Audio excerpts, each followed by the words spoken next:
గారు సిద్ధంగా ఉన్నారు. రవి గారు నమస్తే సార్. నమస్తే వర్మ గారు. సార్, విశాఖ ఉక్కుపై మాట్లాడితే నేరమా? చాలా ఘోరం సార్ ఇది. అది నేరమేమో కానీ ఇది చాలా ఘోరమైన విషయం ఇది.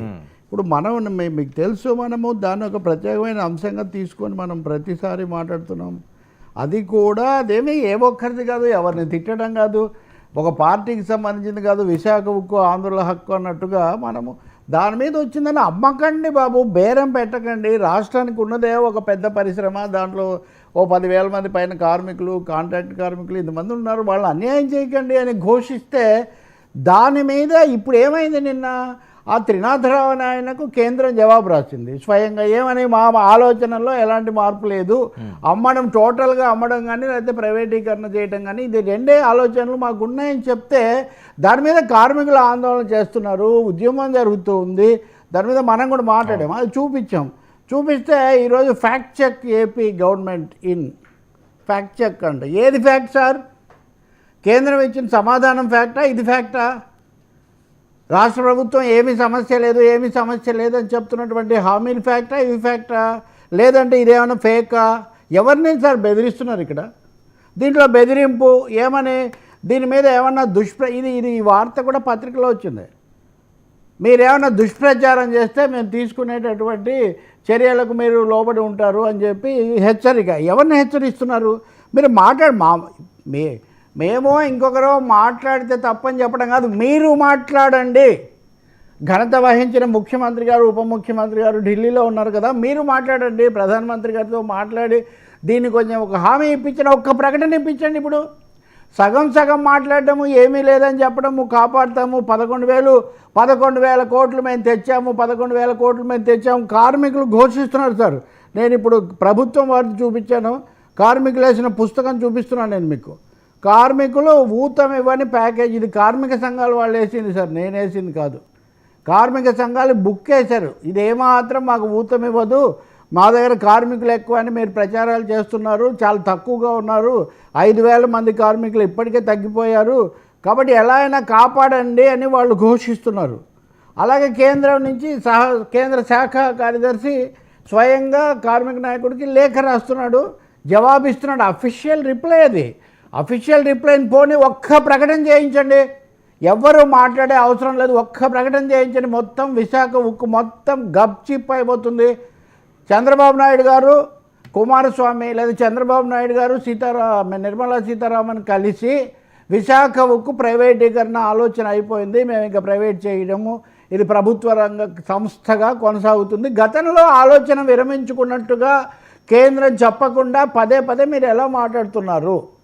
నేను లేఖ కూడా చూపించాను మీకు. ఆలోచన ఏమీ లేదు, గత ఆలోచనల్లో నుంచి మేమేం మారలేదు అని కేంద్రం చెప్తుంటే దాన్ని మాట్లాడిన వాళ్ళ మీద మేము కేసులు పెడతాం. కేసులు పెడితే పెట్టండి, నేను విశాఖ ఉక్కు గురించి మాట్లాడతాను. నేను బూతుల వ్యవహారాల్లోకి పోను, లేకపోతే ఇంకో దాంట్లోకి పోను. మీరు కేసులు పెడతారు, అరెస్ట్ చేస్తారు, దుష్ప్రచారం అంటారు, ఏదైనా సరే. విశాఖ ఉక్కు గురించి మాట్లాడకపోయిన తర్వాత ఇంకా తెలుగు వాళ్ళు నోళ్ళు ఉండి ఏం లాభం అండి?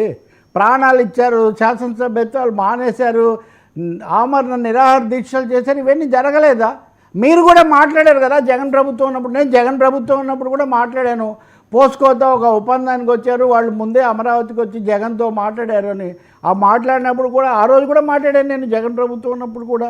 కాబట్టి ఇక్కడ కార్మిక సంఘాలు చేసే ఆందోళన తప్ప, లేకపోతే రాజకీయ ఇదే శ్రీనివాస్ గారు ఆమరణ నిరాహార దీక్ష ఎందుకు చేశారు, సబ్బమరి గారు ఎందుకు వెళ్ళారు, ఇవన్నీ నిజం కాదా?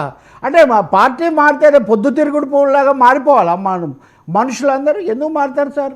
విశాఖ ఉక్కుకు రక్షణ కావాలంటే స్పష్టమైన ప్రకటన కావాలి, సన్నాయి నొక్కులు కాదు, సర్దుబాట్లు కాదు. ఈ డబ్బు ఇప్పుడు ఇచ్చిన 11,000 కోట్లు దాన్ని గట్టెక్కిచ్చి ప్రైవేట్ చేతుల్లో పెట్టడానికి అని కార్మిక సంఘాలు, రాజకీయ పక్షాలు, మాలాంటి వ్యాఖ్యాతలు మనస్ఫూర్తిగా నమ్ముతున్నాము మేము.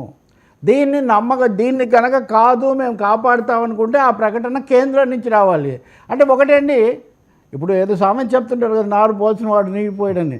ఎవరైతే నిర్ణయం తీసుకున్నారో ఆ నిర్ణయం మార్చుకున్నట్టు వాళ్ళు కదండి ప్రకటించాల్సింది. మీరెందుకు ప్రకటిస్తారు? గతంలో జగన్ కూడా చెప్పాడు ఆ మాటకు వస్తే, నేను మాట్లాడాను అన్నారు, అదే జరగలేదు కదా. కాబట్టి జగన్ అయ్యేది, చంద్రబాబు అయ్యేది, పవన్ కళ్యాణ్ గారు నేను మాట్లాడాను అనేది ఏదైనా సరే మీరు చెప్పింది పూర్తిగా నిజం కాదని నిన్న వచ్చినటువంటి ఈ ప్రకటనతో ఇది నిజం కాదా?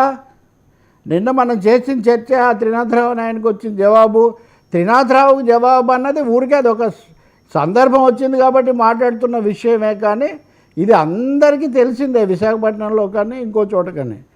కాబట్టి ప్రభుత్వం నిజంగా చాలా దురదృష్టకరం.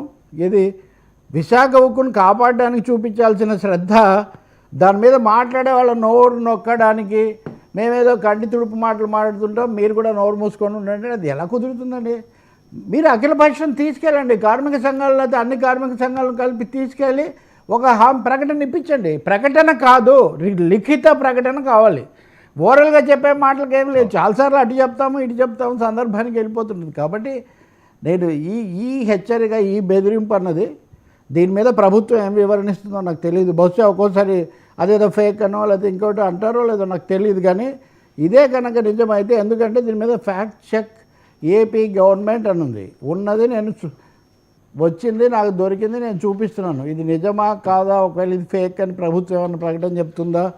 ఇంకా ఏపీ గవర్నమెంట్ పేరే ఫ్యాక్ట్ చెక్ అన్నదాన్ని కూడా ఫేక్ చేసే అవకాశం ఉంటే అప్పుడు అది ఎంత దుర్బలంగా నడుస్తుంది. ఇలాంటి చర్చలు కూడా వస్తున్నాయి. కాబట్టి ఫ్యాక్ట్ చెక్ ఏపీ కింద స్టాంప్ కూడా వేశారు ఏపీ గవర్నమెంట్ ఇన్. కాబట్టి ఇది చాలా షాకింగ్ నిజం చెప్పాలంటే. విశాఖ మీద మాట్లాడితే ఊరుకునేది లేదు. మేము దీన్ని తీసుకుంటున్నామని హెచ్చరించి బెదిరించి, అంటే మాట్లాడాల్సిందే విశాఖపట్నం గురించి, పోలవరం గురించి, అమరావతి గురించి.